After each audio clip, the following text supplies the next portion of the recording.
What is happening, ladies and gentlemen? I am AJ47 from Soul Mavericks Crew, London, England.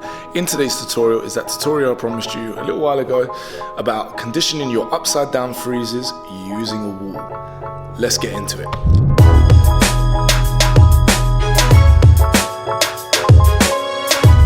If you are not comfortable being upside down, that doesn't mean you need a 20-second, 10-second handstand.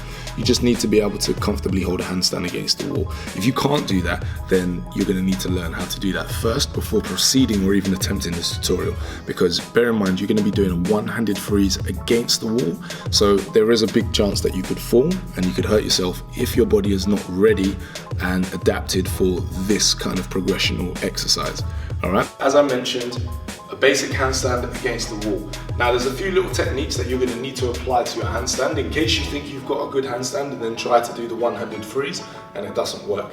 So first of all, you need to be close to the wall. So you need to be pretty close to the wall. Your hands need to be very close to the wall. Maybe 2 inches away from the wall is fine, give or take half or so. All right. Next point is strong fingers. So you need to apply tension in all of your fingers and your thumbs and press into the floor. This will then contract your muscles. And then thirdly, you need to push away. So like your shoulders can't be passive, they have to be engaged. Engage all of your muscles and push away so you're as tall as possible. That's the first tip, okay? So you place your hands down. I would advise setting your hands first rather than just swinging into it. So you get down on one knee, place your hands shoulder width apart. They don't need to be wide. It would be harder if you do it wide. Place your hands down, shoulder width apart, engage all of your fingers. When I go up, I'm going to place 1 foot on the wall like so, okay? 1 foot on the wall. Now, as you can see, my heel is touching. You don't need to point your toe for this one, it's not gymnastics. I'm going to sit against the wall and extend the other leg. So now my bum is against the wall, all right?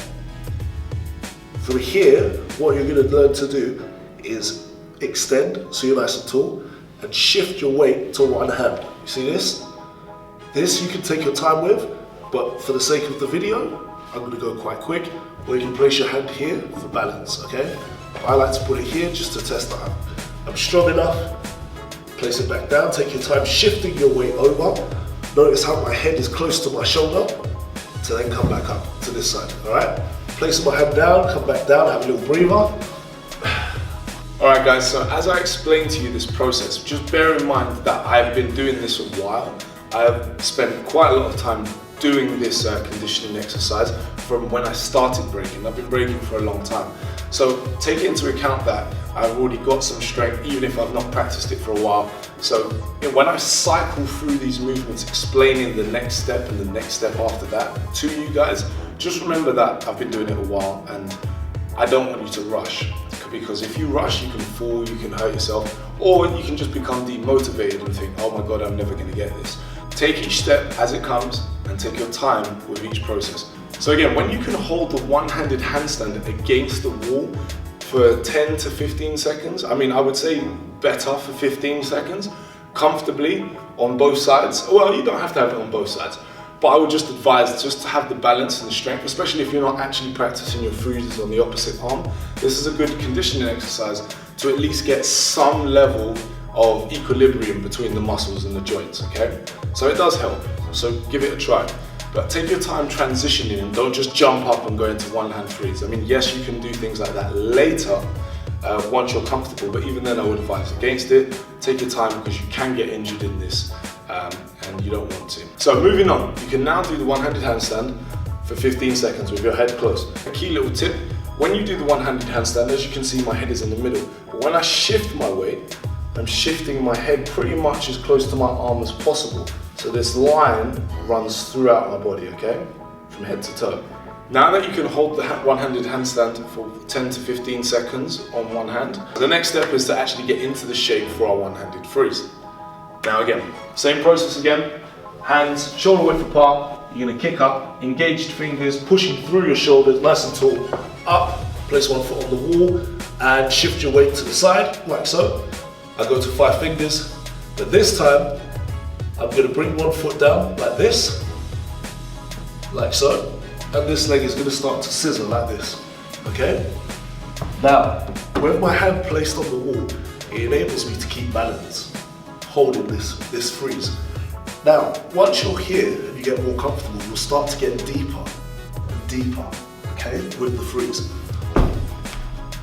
Now, the exit I just did there, I would advise only doing that unless you're comfortable holding the freeze, because as you can see, it's quite strenuous. I've been doing this a long time and I am rather comfortable on my hands upside down. So just respect the move and take into consideration that you can actually get very tired being upside down. And you want to be able to transition back to a handstand to then come down, or to come down safely without collapsing. All right? So you don't want to completely fatigue your muscles when you're holding this. You want to go up to 80% of what you can hold and then come back down. All right? Because otherwise it'll be harder for you to go back up and continue to get the most out of your training for this freeze. As you can see a bit better from this angle, my hands are really not that far away from the wall, okay? All right, and then you'll be able to see where I actually sit against the wall. So I go up, and this would be just normal with my hands, and this is me sitting, okay? So it's not actually that far away. Now, check this, if I do a split, and this might be an easier technique as well in how to get into it. I do a split, and now I lean to one side, okay? Now if I bend this leg, I'm pretty much already in the freeze, but I haven't let go of this hand.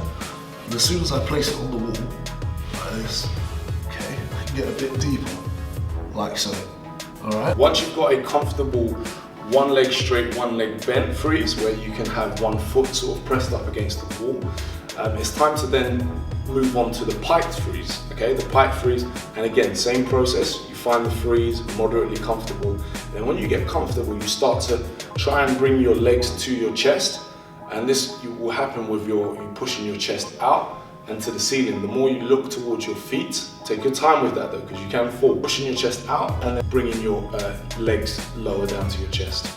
All right, so I'm gonna show you what that looks like.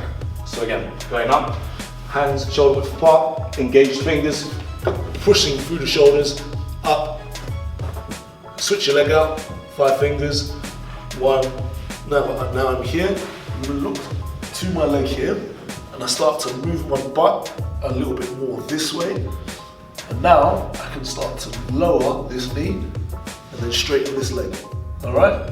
And that's the pike freeze. And again, it is quite a lot, it's quite heavy on the body, but it's a good way to get a little bit deeper into the actual freezes and to build up that strength that's needed. I haven't done this in a while, so I'm gonna actually start doing this a bit more for myself, because I'm gonna start practicing loads more upside down stuff at the moment in my training. But once you have it, you don't really lose it, but you do need to keep touching it up every now and again.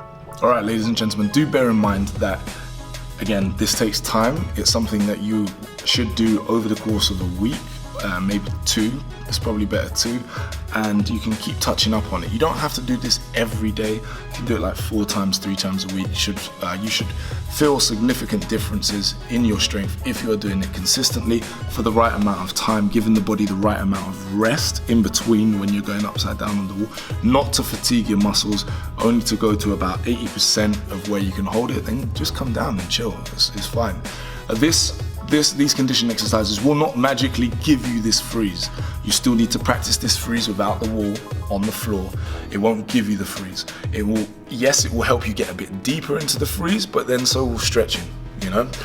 Its ultimate purpose is to condition and strengthen the little muscles around the shoulder joint, around the joints basically, your shoulder joint and your elbow, all right? This will make you stronger, you will feel a difference, but you need to practice on and off the floor. So if you haven't practiced off the floor yet, do check out my previous tutorial here, and that will help you. Also a very, very valuable tip, if you can film yourself doing it, sometimes it will help you to see where your balance is off or on, okay? So always think of it like a T, the letter T, so T. As you can see, you've got a straight line here, and directly in the middle is the balance point. This is kind of like the one-handed freeze, you one-handed freeze, and then you kind of go off into this kind of L shape, all right? So do try to remember to keep yourself centered and keep your balance in the middle. Thank you once again for watching, ladies and gentlemen. I do hope you found this tutorial helpful. If you are new, subscribe to the channel, like the video if you like it, and I will catch you guys on the next one. Peace.